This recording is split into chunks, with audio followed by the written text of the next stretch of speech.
नमस्कार दोस्तों जैसा कि हम सब जानते हैं रसिया और यूक्रेन के बीच में युद्ध चल रहा है।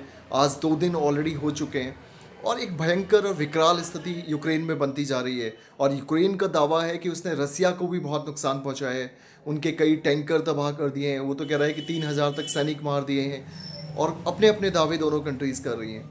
लेकिन एक चीज़ जो मुझे नज़र आती है, जो मैं आप सबसे भी पूछना चाहता हूँ कि ये जितने भी बड़े संगठन बने हैं, चाहे वो संयुक्त राष्ट्र हो, यूनाइटेड नेशन सिक्योरिटी काउंसिल हो, चाहे वो G7 का ग्रुप हो, G20 का ग्रुप हो, या ओपेक कंट्रीज़ का ग्रुप हो, या उसके अलावा बाकी जितने भी संगठन इंटरनेशनल लेवल पे बने हैं, ये लोग करते क्या हैं?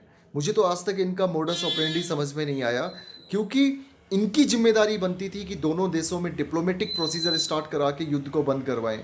लेकिन होता इसका उल्टा है। ये दोनों छोटे देशों को तो हड़काते हैं जब कुछ दो छोटे देशों के बीच में कोई बात हो जाती है, लेकिन जब अमेरिका रसिया की बात आती है तो ये सारी अंतर्राष्ट्रीय संस्थाएं बहुत कमज़ोर दिखती हैं, जैसा कि पिछले 3 दिन से हम देख पा रहे हैं। आप सोचिए कि किसी की बात मानने को तैयार नहीं है रसिया, और अमेरिका भी यही करता है जब उसकी बात होती है। अफ़गानिस्तान वाले मैटर में हम देख चुके हैं, इराक, सीरिया, ईरान वाले मैटर में हम देख चुके हैं कि अमेरिका ने एक तरफा मनमानी की। हालांकि रसिया हमारा दोस्त है और रसिया ने हमें हमेशा मदद की है, तो हम रसिया के साथ हैं टेक्निकली।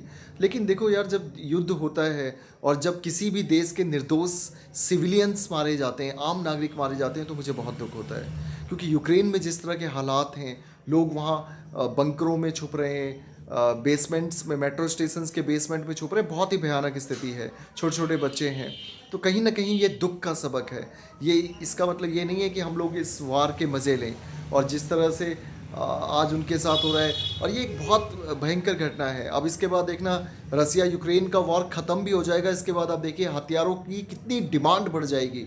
सभी देश अपने बजट में कटौती करके, जो बजट शिक्षा में लगना चाहिए था, जो बजट एजुकेशन में लगना चाहिए था, प्राइमरी हेल्थ पे लगना चाहिए था, और एजुकेशन पे लगना चाहिए था, अब वो बजट में डिडक्शन होके वो सारा बजट लगेगा डिफेंस में, ये आर्मी स्ट्रेंथन करने में, हथियारों में, एमुनिशन में, गोला बारूद में।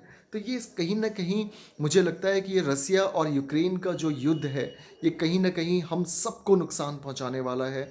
एक विश्वव्यापी फ़र्क ये डालने वाला है, और इससे सबका नुकसान होगा। आप ये देख लीजिएगा, आज लिख के रख लीजिए, क्योंकि एक तरफ क्रूड ऑयल जो है, आप देखेंगे कि $100 प्रति बैरल से ऊपर हो गया है, क्योंकि कई गैस पाइपलाइन इफेक्ट होंगी, सप्लाईज क्रूड ऑयल की कम हो जाएगी, उसके रेट बढ़ जाएंगे। क्रूड ऑयल की जब रेट बढ़ जाएंगे तो जाहिर सी बात है आपको पेट्रोल और डीजल महंगा मिलेगा। पेट्रोल डीजल महंगा मिलेगा तो बाकी प्रोडक्ट्स महंगे हो जाएंगे। तो कहीं ना कहीं मुझे ये लगता है कि इस रसिया और यूक्रेन की जो ये वॉर है, इसका इम्पैक्ट पूरे वर्ल्ड पे होगा।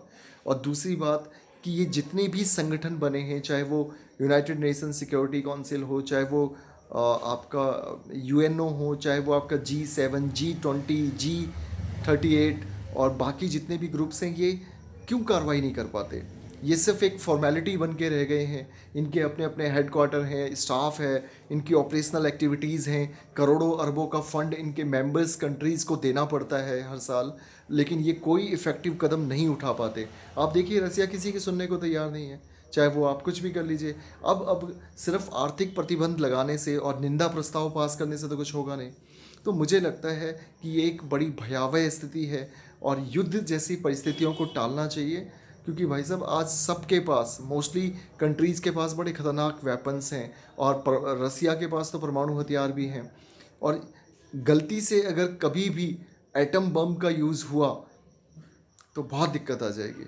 तो मुझे ये लगता है कि कहीं ना कहीं पूरे विश्व समुदाय को ये कोशिश करनी चाहिए कि युद्ध को टाला जाए। क्योंकि जिस तरह से सिविलियंस मारे जा रहे हैं, छोटे छोटे बच्चे और बाकी लोग मारे जा रहे हैं यार, उनकी तो कोई गलती नहीं है। और दूसरा सबक हम सबको ये लेना चाहिए कि कभी भी किसी पे भरोसा ना करें।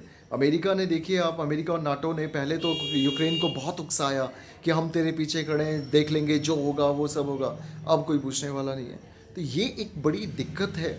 एक मुझे लगता है कि हमें इन सब चीज़ों से सबक लेना चाहिए, और एक मजबूत नेतृत्व क्षमता भी होनी चाहिए। क्योंकि देखिए आप, यूक्रेन में हुआ है क्या है, जो यूक्रेन के प्रेसिडेंट हैं जेलेंस्की, ये एक टीवी कलाकार थे, एक टीवी कॉमेडियन कलाकार थे यार। इनको कोई एडमिनिस्ट्रेटिव एक्सपीरियंस नहीं है, कोई डिप्लोमेटिक एक्सपीरियंस नहीं है, राजनीति का कोई खास अनुभव नहीं है। तो ऐसा आदमी क्या कर पाएगा बेचारा। तो मैं आप सभी से ये कहना चाहूँगा कि इन जो भी युद्ध से सबक मिलते हैं, इनको हम अपने जीवन में लें